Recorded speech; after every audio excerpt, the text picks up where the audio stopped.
Hello, everyone, and welcome back to the Dad Designer podcast. Today, I'm joined by Tom Cox. Hey, Tom, welcome to the show. Hey, Michael. Thanks for having me. Yeah. And Tom is another connection through Jason Frostome. He's getting mentioned on almost every podcast episode now. So thank Woohoo, you again, Jason! Jason. But yeah, Tom, tell everyone a little bit about who you are, your design background, and a bit about your family. Sure. So I'll start with the family. I met my wife in college at the University of Georgia. Go Dogs. She was an art major. I was a art advertising major. Got my degree in what I call old school advertising. Left UGA. Thought I was going to be, the next Don Draper, and I was not. It was a rude awakening, but somehow, fortunately, got this great opportunity to work at the Coca-Cola company early in my career. Took a shot once I got in and got some great opportunities. Designed the Always Coca-Cola logo. I designed the brand identity, the packaging for Surge, among other stuff. Coke in the Olympics. I mean, not Coke, Coke in the Super Bowl, Coke and NASA, just some great fun stuff. And I say that I got my master class in branding over my 8 years at Coca-Cola. And then that left there in about 2000 and have basically been on my own ever since and have been able to build a pretty good, independent studio for the last 20 plus years. We live in Woodstock, Georgia, my wife and I, and we have 2 children. We have a son and a daughter. We're both older now. My son actually lives in Australia. He's doing his thing, working and living in Australia. And my daughter lives in Orlando and has recently become a cast member at Disney World. So Very cool. Nice. we are very fortunate. We have great kids. That's really cool. How frequently are you seeing your son from Australia? He's been globetrotting for a while. He lived in Prague for a couple of years before that. So we see him once, twice a year. Yeah. And have you been to Prague? Have you been to Australia? We've been to both once. Nice. He lives actually in Perth, Australia. So, and it's beautiful down under, down there. So we loved it. He loves it. Nice. Very cool. Yeah. And Prague was beautiful. I mean, I highly recommend Prague, especially if you're a designer, artist, creative. It is such a beautiful city. There's the Edward Mucha museum there. If you're familiar with his work, if you're not, go look it up because you'll be blown away. But yeah, it's a great place. Very cool. And you recently published a book I did. called, I did. Let's get some focus here. Yeah. What the Hell Is This? Yep. Which the title makes a whole lot more sense when you read the book, which I recommend you pick it up. What's interesting is that I had seen this cover on Brand New's Instagram, and the typography and the pink and the orange stood out to me. And then Jason introduced us via Threads, and I was like, wait, this is the guy that wrote that book that I saw. So it was cool to make that connection. But yeah, tell us a little bit about the background of the book, why you decided to write it and publish it now. Sure. Well, I guess the background is because I came out of college with, like I said, an old school advertising degree. I didn't go to design school. I didn't really study or understand what graphic design was and the potential of it until I got out of school. And I actually came out of college, had never touched a computer. That's how old I am. I hate to say. So I kind of learned brand identity design from brand people, not design people. And I was kind of learning design just through trial and error and reading and absorbing everything I could at the time, which was pre-internet, so it was all design magazines, books, whatever. So that's kind of my unique development story. But I think because of that, I'm way more focused on what brand people are concerned about than necessarily where designers come from. I kind of meld those two. So I've kind of noticed that through the years when I would meet other designers, I would be like, well, don't you help determine what the brand strategy is or who the consumer is and all that? Because what I found is that's what your clients really, really need help with. Also, sometimes more than the design. So that's how I've worked for for 30 years. So that's I felt like there was an opportunity to get this out there and maybe help some young designers or maybe even some older designers take their practice to a point to where they could have a higher status with clients and maybe make some more money and get more repeat business and really create brands that stand out and get them noticed. So that's where this came from. It's a very, very short book. That's intentional. I probably wrote the book twice and restarted because I was like, it's too long, too much fluff. I just wanted to get nuts and bolts and detail the plan of here's how I do it. You read it, you take it, make it your own. But I think it adds some umph to a designer's repertoire. Yeah, I really appreciated the way that you also wove fine art into the Yeah, book with Da yeah, Vinci and Picasso and yeah. these. So just to back up real quick, I left this part out, but that's where I started in college was fine art, and then like a lot of people, I was like, well, I'm never going to make money doing this. So what can I do? And at the time, I thought, well, it's advertising. So that's why I shifted. But I love art, always have, always will. And I kind of look at design through the prism of art more than others, possibly. But yeah, that's why it's in there. Yeah, you can really feel the unique mashup there of a brand strategy guy, a fine artist, bringing those different aspects and elements to the design world. Yeah, yeah. I It's felt cool. for a long time that even since been in design, that a lot of people wanted to take the art out of design because they felt like it wasn't taken as serious from the business community, and I think that's a shame because I think there's so much more value in the art side of what we can do from a business point of view. I mean, Warhol said it: art is business, so it's worth it. Yeah. And even in your epilogue, you talk about the ABCDs of transforming brand growth, and you start with art. And I think I don't want to give it away because I want people to actually have to read the whole book. Sure, yeah, yeah, yeah. The way that you weave together art, brand, and then design is just it's really clever. It's really cool. Good, thanks. Yeah, the other element of the book that I alluded to when I first brought it up is the title. And the title comes from a story early in your days at Coke where a group of VPs, you were presenting something and they said, what the hell is this? And I was telling you earlier before we hit record that early in my career, I walked into my creative director's office and I slid a flyer across the desk to him for him to review.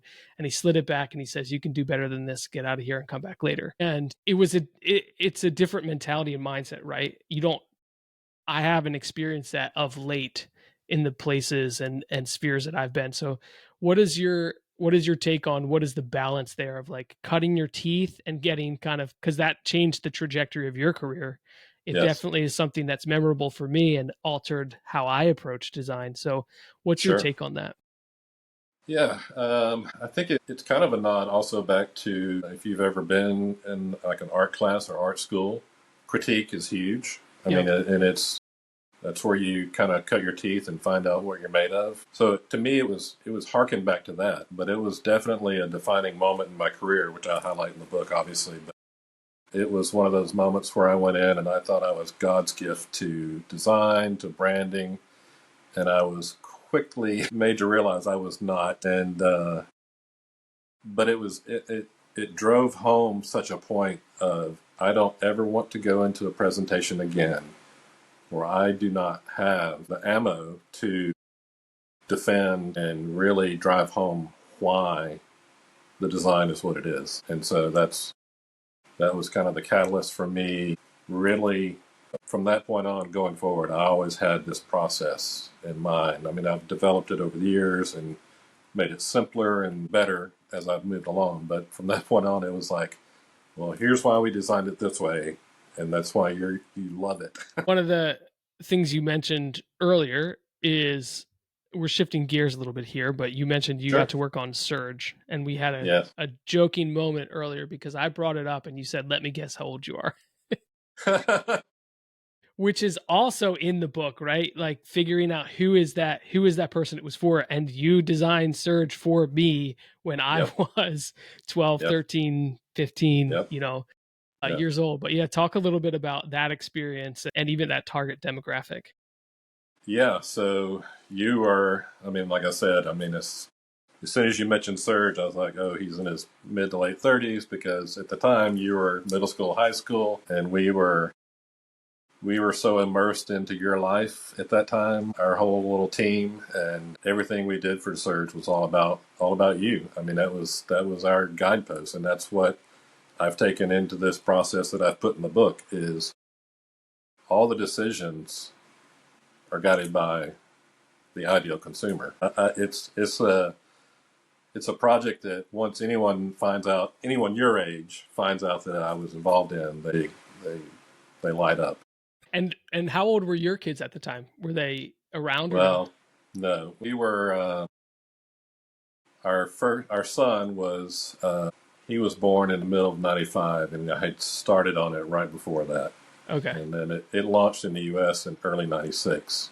So he was maybe 6 months old when it launched here. We launched before that in Norway, which is kind of famous because it's actually still there as Urge, Okay. which was a whole another.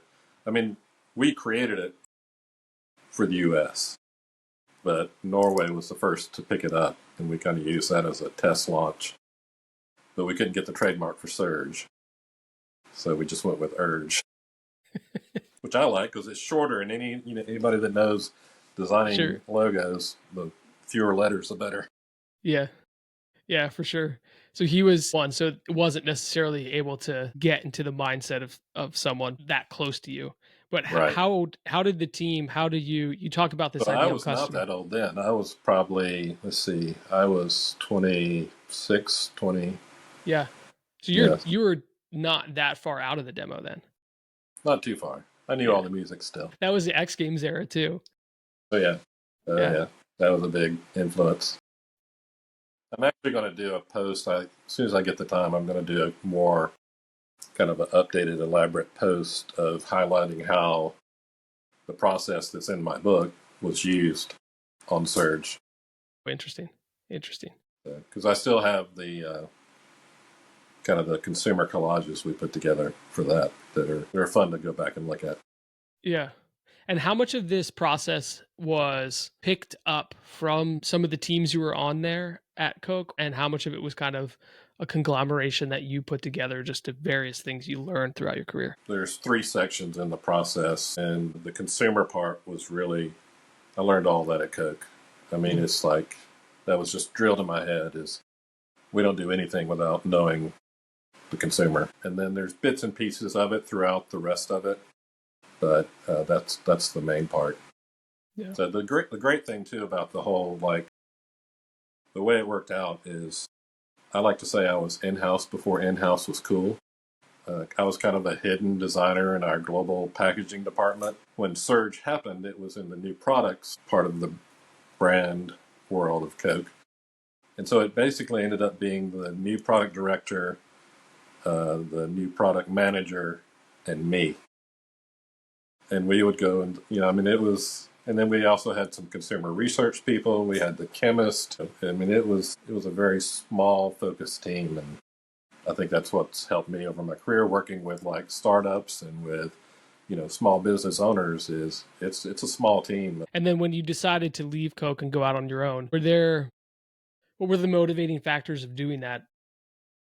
Probably the motivating factor was Coke at that time was starting to have some tectonic plate shifts in their whole structure. And I had been there for 8 years and I was kind of itching to see what could happen. So I kind of opened myself up for some recruiting. Funny quick story is I got recruited to a company that had went out of business within 10 months, but at the time they were the largest web focused agency in the world. And that's where I met Armin Vitt, who runs Brand New. So Okay. Nice. he Nice. and I hit it off pretty quick there because we were commiserating. What was the balance, work life balance like at Coke versus once you went out on your own? And was your family grateful? Yes and no.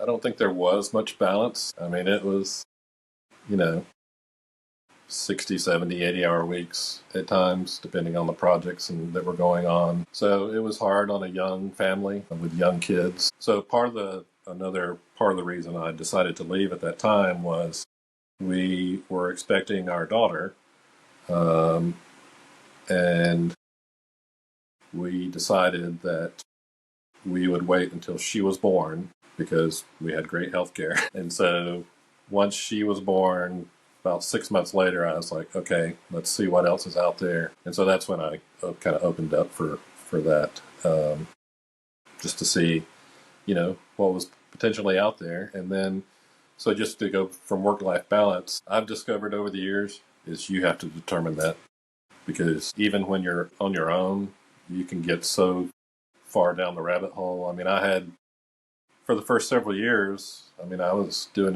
working as much or more than I was when I was at Coke. So And where did you initially find the clients when you went out on your own? it actually just ended up being word of mouth, Yeah. and just got fortunate with that. So I left Coke, went to the agency. They shut their doors, chained their doors. About 10 months later, was out on the street with two very small children, no benefits, no severance, nothing. That'll warm your heart as a dad. Yeah. Yeah. You were So motivated. yeah, that's when you start talking to anybody and everybody. It's like, I need a job, I need a project, I need whatever. And this guy who I just recently met was actually creative director at a local company, and he was leaving, and he called me in and said, this is kind of a contract position if you'd like it. So I went and took it and kind of worked with them for about 3-4 years, but also had other clients as well. So Hmm. that helped get things going. That's that little word of mouth contract deal was where I realized this process works, because this company had been in business for about 20 something years, and they had made roughly 20-ish million dollars a year for forever, and had the same people, the same whatever. So when I came in, I was like, I mean, of course, they were like, oh, he's the Coke guy. And I was like, well, I can help you with your brand. And they were like, okay, whatever. Just, they were a catalog. They did sales through catalogs. They're like, just get the catalog done. We don't care what else you do. So I went through the whole process with them, totally rebranded, and we launched it. And within 2 years, their revenue tripled. Wow. And I was like, this works Yeah. big time. Yeah. And about how long does the process take? Like, what is the range? It depends on the size of the client, I think, and the urgency, but I would say, I mean, it can be done within 4 to 6 weeks. To me, 2 to 3 months is the ideal. Um, Okay. and, when I was internal at Coke, we would start, I mean, it was like a year. We would really dive in. It's not too bad. And at what point? So if it is the 2 to 3 months or even 4 to 6 weeks, at what point is the client seeing their first designs? Probably, like if it's a 4 to 6 week process, it's probably week 4. Okay. Got it. But as I detail in the thing, it's not like I start and go away and hide. They're very involved. And so when they see the first kind of design revealed, they're not surprised. They may be a little surprised of, oh, this is how it all comes together, but they feel involved, and they feel there's already a buy-in going into it without them even seeing the design. So that's part of the beauty of it. I feel like the process is brilliant in that way because I've watched the agency model where the agency, they do research and they do some Sure. workshops with the team, but then Yeah. there is very much these missing steps where the team said words but didn't ever really get good readouts back. Right. Yeah. And so I thought that that aspect of the book for me in particular was really a missing link of like, how do you continue to keep the team involved so that when you do present the designs, they're not surprised. Right. Right. And to me, that goes back to the kind of the artist model of just totally being immersed and bringing that, and I refer to it a lot in the book, is that artistic intensity, that questioning, that diving deeper, that immersing to create something. And from all of my experience, the clients love it. They love being involved. They love having someone guide them through that creative, because for the majority of them, this is all new. They're not unsure, they're uncomfortable with the subjective. And the more you can help them see how that subjective can have some objectivity to it, the more comfortable they are, the more willing they are to kind of release the creative freedom and see where it goes. No. You think this process works in parenting? Like convincing your kids to do a thing and bring them along through the process? Perhaps. I mean, I feel like I do have time at times in my, parenting, have kind of like offered them different perspectives when, something happens, whether it's, wrong behavior or decisions to be made or, that type of thing. Yeah. I'm just thinking about one of my children who struggles to get dressed in the morning sometimes. And if I could work them through this process, Yeah. it feels like it might help the arguments reduce. Yeah. Yeah. It might. Yeah. Yeah. Build a collage with them about Yeah, what exactly. happens. Maybe laying out in a visual on their wall all of the clothes that they own. Now we're getting away from the core here, but That's all right. yeah, I like to keep these podcasts around 30 minutes for busy dads. So want to transition into the final two questions that I ask every guest. And those are what has been your greatest parenting success and what has been your greatest either parenting failure or learning? That's difficult to kind of pinpoint. I mean, success, I think for older dads like me, I would share with younger dads that, and I think older dads would understand this. It's hard to say that you were a success because so much of it depends on your spouse, your rest of your family, your whole community that helps with your children. But I think one thing that my wife and I talk about a lot these days is how proud we are of our kids and how big of lives they're willing to go live. As I mentioned, they're pursuing their dreams, and we often say, "Be careful when you pray that your kids have a big life because it might just happen." Yeah. So yeah, I would say that's our success of just you know telling them and whatever and anything is possible. Just go for it. Yeah. And then what was the second question? Yeah, what has been your greatest parenting learning or failure? Gosh. And you did mention something beforehand, so I might tee it Yeah. up here, but one of the learnings that you mentioned was a dad at your age, you're parenting your kids, but you're also parenting your parents. Yeah. We actually just came out of a season of our life where my wife and I both had to be caretakers for both of our moms with Alzheimer's and dementia. And it can be a struggle.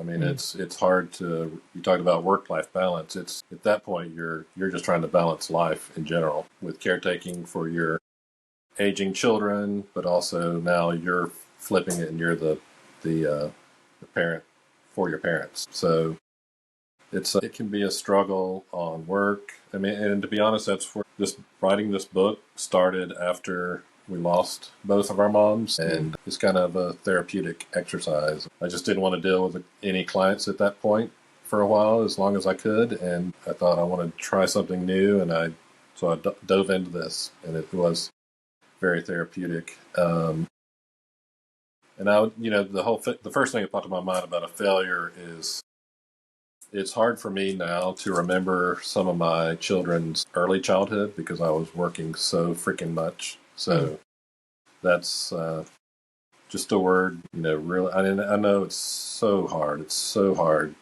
trying to, provide and make the money and all that, but it's just something you got to be focused on and pay attention to the time with your young ones. Well, I appreciate you sharing those things. As we wrap up here, where can folks go to find you online, buy the book, Sure. see your work? Yeah.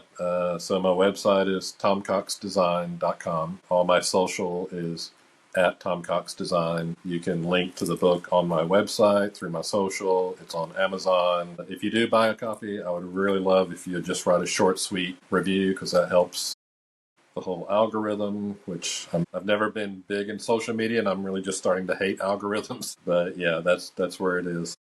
Yeah. And Tom did not send me this book for free, and he did not tell me to give this review, but I highly recommend it. It'll take you 2.5, 3 hours to read, Yeah, if but it, that, if yeah, that. It's short on purpose because who has the time, right? right, right.